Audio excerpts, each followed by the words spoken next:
Next up, we are going to hear from StoneEagle, and what we're going to talk about is the complete picture F&I performance review for 2025. So you're not going to get a piece of the picture. You're going to get the complete picture. So please do me a favor and help me in welcoming up Cindy Allen, who is the CEO of StoneEagle F&I. Cindy, you ready? Ready. You're ready? Stage is yours. Enjoy. In a great restaurant, nothing is an accident. Every detail is there on purpose. And the same idea applies in top-performing dealerships. Every detail on purpose.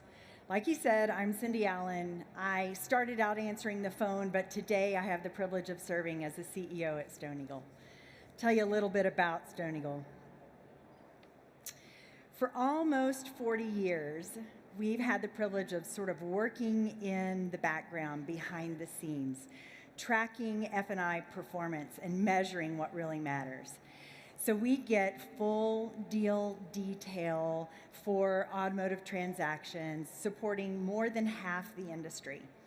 And so bringing all that detail in, what we have the opportunity to track is things like products per deal and PVR. And we have the opportunity to really dig in and see how individuals are performing, how lenders are performing and supporting the dealer, how various F&I products are driving profitability. In short, we have the opportunity to really see all the critical elements that drive profitability for the dealership overall. And with that, we get to see where real opportunity lies. Okay. Many of you are going to have great dinners while you're here in Vegas. It's actually one of my favorite things, all the phenomenal restaurants here. And you know, one of my favorite things about walking into a great restaurant is the fact that everything kind of feels effortless. The menu is simple, the room is calm, you know, the service is really smooth. But what you don't see is what's happening behind the scenes. You don't see all the planning, the prep, the chopping, the mixing, the fact that you have to get up and get started at 4 a.m. in order to be able to be ready for the lunch and dinner service. You don't see all that. And in top-performing dealerships, customers can have the exact same experience. They don't need to see all the crazy gyrations that your teams go through to help them find the right vehicle for them and their affordability envelope. They don't see all the gyrations that your team goes through to find the right financing and the right structure for that. But what we found in looking at and talking to dealers about how their results come to be, what we know is that customers who come in to an experience where the information is clear, where the conversation is transparent, where the presentation is purposeful and specifically for them, we know that they're confident, they feel more at ease, and they have a better buying process. Many of us walked into 2025 worried. You know, there were tariff talks, there were inventory swings, there were EV questions all over the place, and, you know, there were rate concerns. But what we found with our dealers is that they actually remained calm. They looked at their numbers and they pulled the right levers in order to really push their dealership forward and maintain profitability. So today we're going to take time to look at the complete picture. It's a report that we publish through webinars on a quarterly basis, and today we'll look backwards at 2025. And what it'll show us is that dealers turned a noisy year into steady, consistent results. Actually, they ran their dealerships, most of them, like a Michelin Star restaurant, with consistent, precise preparation and planning in the background, yielding a simple and comfortable, confident experience at the table, or in our case, the desk, right? So, you know, in 2025, we could have had a little bit of a train wreck because it could have been a lot of chaos, but it wasn't. It was actually a great experience. So jumping in here, I want to tell you about this. So this is our year-over-year snapshot from the complete picture. And so we're looking at the data of 2025 as an average compared to 2024 as an average. And so our dealerships span the entire country. So I mentioned we have the privilege of supporting more than half the market. So every region is represented in this data. Also, every tier of vehicle, every OEM brand, etc. So you're looking at quite a thorough picture of what happened in 2025. One of the things that I love when we look at this is we're seeing that F&I remain strong. And we're going to talk about that here in a minute because we hit all-time records. You know, that's not luck. That's dealers doing something right. We like to say that they're running it like a Michelin Star restaurant. But we've had the privilege of watching this type of activity for decades now. Dealers who understand their technology and trust their data are in turn able to analyze that and then make decisions to really understand what the customer wants and make changes that drive results. So in 2025, you have product revenue remaining strong, you have PPD growing. And what we have found from talking to our dealers is that PPD is growing because of the way that they are simplifying their process and their presentation to their customers. So they're knowing what works and they're implementing their conversations with the client accordingly. One other thing I want to point out about 2025 is that F&I was the foundation of profitability in dealerships. We'll dive into that a little bit more, but just on the surface, as we think about what has happened in the compression of front-end margins, F&I became the foundation that kept the house standing, if you will. And so, you know, one of the things that we also saw in this was the dealers who were winning, the dealers who really were getting ahead in this were the ones who weren't necessarily trying a lot of new stuff. They were the ones who were really understanding what they did had these kind of results. So they were really analyzing their data to figure out what was pushing them forward. So consider with me for a minute a Michelin Star menu.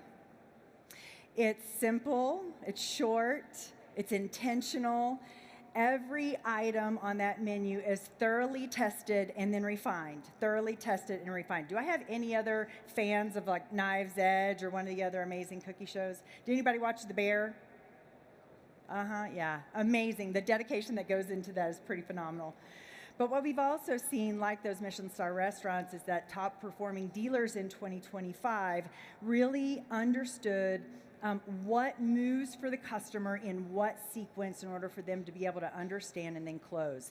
And so one of the major components of that is that dealers who did simplify actually saw higher attachment rates. Their PPD grew, and so the results were pretty significant. Now, one of the things we also saw in that is the dynamic of the composition of products that they were selling start to shift and grow in new ways as well. What we know is that when they have the right data sitting at the table, they're able to make those decisions, and they're doing it without having to second guess what they're doing because they are leaning into data, and so they're able to lean into what works. So same thing happens across the board. So I want to now shift into another component of our complete picture. Before we were looking at 2024 compared to 2025. These numbers are Q3 compared to Q4 in 2025. And so again, you see PPD held steady. Dealers were looking at their benchmarks. They were knowing what it took to be successful. And over here in PVR, we see this 1995 average for Q4, up obviously from Q3. But in November of 2025, we saw the highest PVR we have seen in record of 2025. Phenomenal results. And so I think what is important with this that I want to point out is that you see these bottom two numbers. It's totally a seasonal reality for us in our Q4 compared to Q3. We have a little bit of slowdown in the number of units, which obviously impacts our ability to drive that top line revenue. But seasonally, pretty normal. and at the same time, massive record-hitting quarter when it came to top line.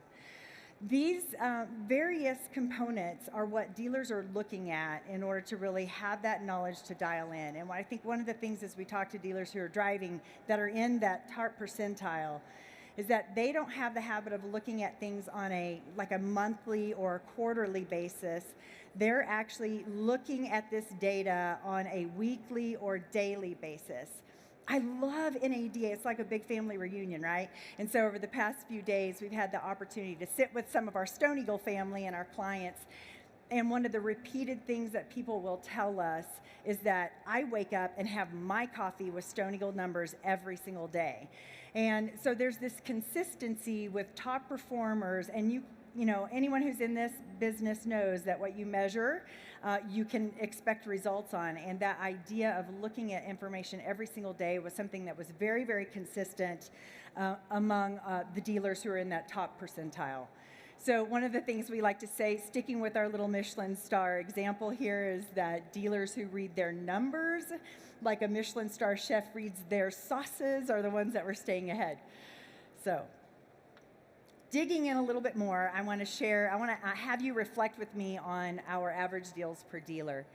So what you're looking at, the orange line represents 2025. All the other lines are previous years. And what you see here is unremarkable. We're kind of middle of the pack. We did have that bump at the beginning of the year. You all probably recall that tariff talks drove a little bit of fear and drove a little bit of pull forward, potentially for consumers who might have been planning later to buy, but they bought a little earlier. And then you see a tiny bit of a bump there in August, September, where it was a little bit more of the EV credits going away that drove a little bit more of a bump there. So this is what it looks like. So I generally kind of consider this, other than that spike of pull forward at the end of Q1, a kind of a normal year. That is in pretty significant contrast to the numbers when you look at them from a total F&I income per dealer per month. This orange line is head and shoulders above years prior. And so what I think is amazing is when we consider, you know, I mentioned that foundation of F&I actually being profitability, stability for dealers. This is what it was driving. So in a year where we had that front-end margin pressure, we had phenomenal performance in the F&I office, driving great things. So when I think about what drives F&I, I start to think about, you know, the other side of the equation as well, and what is, you know, the reality from this year on front gross was pretty significant. So if you look at the bottom right-hand corner here, you're seeing a little bit of a long term. You see that little mountain in the middle represents what happened kind of post-COVID, that giant mountain that we had. So on the far left, you have 2019 numbers compared to today on the far right, which is our 2025 numbers. And we have, if you compare those two, where we are today in front gross is 31% lower than the norms in 2019. So I think that's significant. And if we just kind of work our way backwards, the big chart in the middle informs us that over the past 12 months, front gross dipped by 59%. In the past 24 months, it was a 71% decrease. And if we look since that mountaintop back in 2022, it's a 90% decrease in front gross. So when you think about what dealers are challenged with and having to make up the difference, it's significant. Now, back in 2019, one of the major drivers for front gross being as low as it was and being in that 400 range was actually negative numbers on new vehicles. So we don't see that dynamic today. We see that our average front gross on new vehicles is actually staying on the positive side. And so that's a new, different dynamic, but despite that, we have that lower front gross. So when we're thinking about what drives the other side of the equation, the F&I product revenue, the first thing most of us think about is that VSC. It's our top product when it comes to ability to drive income, and so it's usually the first thing top of mind. So what you see in the bottom right-hand corner here again is the penetration. So penetrations drive so much for us, right? And you see kind of a flat number here. It's 2.2%, softened a little bit if you're looking from the beginning of that line to the end. Lots of nice little peaks and valleys, but pretty stable. At the top, though, it's not. It's actually growing. So we're seeing a 10% increase in income over that same period of time. And if we just look at the past 24 months, that's that big chart in the middle, you're seeing an 8.2% increase in the average revenue driven by vehicle service contract products. Great, great performance. Now, GAP, slightly different story. A little bit more of the curves here from the ups and downs that you see in penetration. Again, that's the bottom right-hand corner of the screen right now. Unlike what you see in the top right-hand corner. So over that same time frame, you're seeing a 16% increase in GAP revenue that's being driven by, income that's being driven by GAP products. The smaller window and the larger chart here is showing us a smaller window of time. That's that 24-month period of time, and you see an increase of 5.6%. So that's vehicle service contracts and GAP. That's typically the first couple of products that we think of when we're thinking about driving income in the F&I office. However, what I like to think of as the rising star are ancillary products. There's tremendous strength in this segment, and I want to talk you through what you're looking at here. On the right-hand side, you're seeing a pie chart that represents the share of F&I revenue, or F&I product revenue, across the three, I'll call them categories of product. The big 54% is VSC profit, so 54% of the income is being driven by VSC sales. The orange section, 12% is being driven by GAP sales, but that 34% that you're looking at there is actually the ancillary product sales, their share. And the 22% above that is telling us that that segment has grown by 22% since 2019. I think that's significant growth. And what is also interesting, on those previous two charts, what we didn't see is an erosion in VSC or GAP revenue. So you have all of your products having steady growth. In ancillary, what our product providers have done is bring to the surface lots of opportunities for us to not only sell individually, but sell as bundles. And so I'll talk you through that. What you see at the very top is paint and fabric protection. So that's coming in at almost 20% penetration now. And stacked underneath that, you see prepaid maintenance, security products, tire and wheel, and the next one are those packages. Those bundles, as we've talked to dealers about how they're leveraging that as a tool in their simplified conversation with a customer, is that they start with a bundle in many cases. If the customer just can't swing that, they're backing it down to whatever product is the most important for them. And so they're using this type of tool provided by their product providers in order to really drive that increased penetration. Phenomenal job. So the result? PVR, significant increase. So over this 24-month period of time, our PVR has increased by 14%.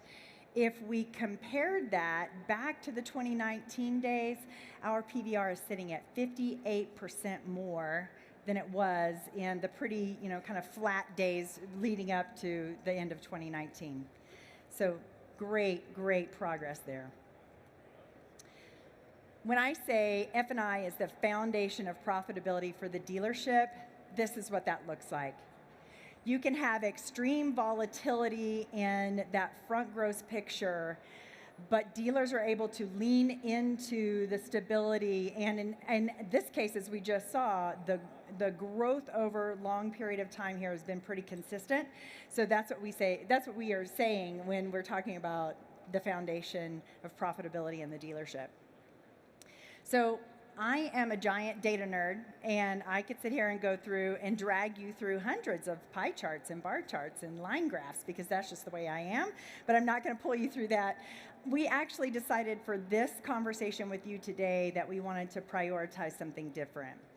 In a market where you have the cost of the vehicle, negative equity, driving the average amount financed up by 14%, yet dealers are able to dial in a recipe, so to say, to drive front-end profits as significantly as they are right now, we decided to prioritize really leaning into what the secret sauce of those results are. And so I want to end with this before we move on. Whether a restaurant is a pub like Fox and Hand in the UK, or if a restaurant is a palace like Desi in Madrid, they have the opportunity to earn a Michelin star. The same thing applies here in our industry.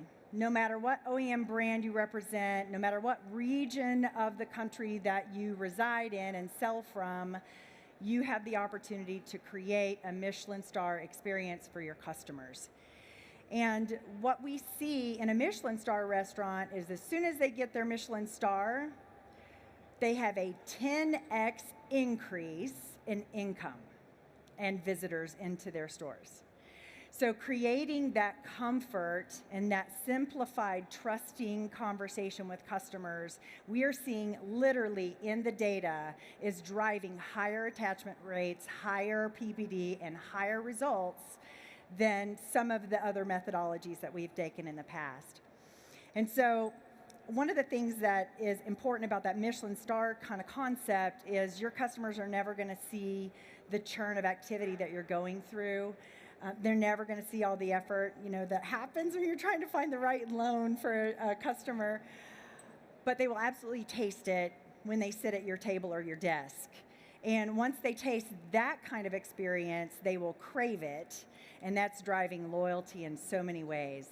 And so, I want to just point out to you, there's a handful of folks sitting around here, but when you sit down at dinner tonight, keep in mind there's a buzz of things happening in the background.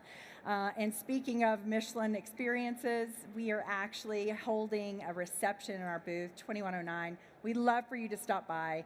I did mention I was a data nerd. I would love to answer questions that you might have about what we're seeing in the data in the industry. We also, there's a little flyer they're going to pass around for you. Bring this with you and you'll have the opportunity to spin to win. We actually are giving away one every day, a VIP Formula One experience here later this year, so please come by and see us. Really appreciate it, and I would just say please walk away with the idea that that Michelin experience can drive 10x returns for your organization. Thank you so much.